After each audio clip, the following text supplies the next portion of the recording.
ორ ყუთში ბურთებია მოთავსებული, ამასთან მეორე ყუთში მინიმუმ 50 ბურთიაო. ოკეი, აქ მინიმუმ 50. პირველი და მეორე ყუთი. მათ შესახებ გვაქვს ორი პირობა, პირველ ყუთში სულ 150 ბურთულა მოთავსებული.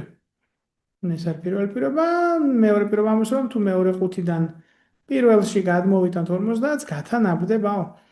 რამდენით მეტია მეორე ყუთში პირველთან შედარებით. ესე იგი, პირველი პირობა, რა თქმა უნდა, არ არის საკმარისი, იმიტომ რომ აქ 150 ბურთია, მეორეში არ ვიცით რამდენია, ამიტომ როგორ დავადგენთ, რამდენით მეტია მეორე პირველზე, თუ არის საერთოდ მეტი.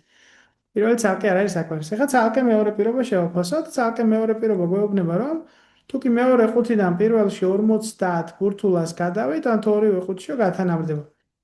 ეხლა ეს რას ნიშნავს? ნახე. მაგალითად, აქ გვაქვს 150 და აქ გვაქვს 50. თუ 50-ს გადმოვიტანთ, გათანაბრდება. 50 ბურთის გადატანით თუ თანაბრდება, ეს რას ნიშნავს, რომ 100-ით მეტია მეორე. მაგას სხვა რიცხვები წარმოვიდგინოთ, ნახე. ესე იგი, პირობითად 200 და 100 ავიღოთ, აი ნახე, 50-ის გადატანით თანაბრდება. ავიღოთ 300 და 100, ანუ რა რიცხვებიც არ უნდა ავიღოთ, ყველა ვარიანტში 50-ის გადატანით თუ თანაბრდება, აქ უნდა იყოს 100-ით მეტი თავდაპირველად, ხო?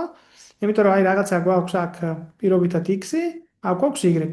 ამას რომ 50-ს ვუმატებთ და ამას რომ 50-ს ერთს ვაკლებთ და მეორეს ვუმატებთ, შემდეგ ეს ტოლობა ესენი ერთმანეთს უტოლდება. ნახე, ახლა რა გამოდის, რომ თუ კი მეორეს პირველს გამოვაკლებთ და 50-ს ამ 50-ს დავუმატებთ, გამოდის 100-ის ტოლი. ანუ ეს ლოგიკა, მეორე პირობაში მოცემული ლოგიკა რომ შენარჩუნდეს, აუცილებელია რომ მეორეში იყოს 100-ით მეტი.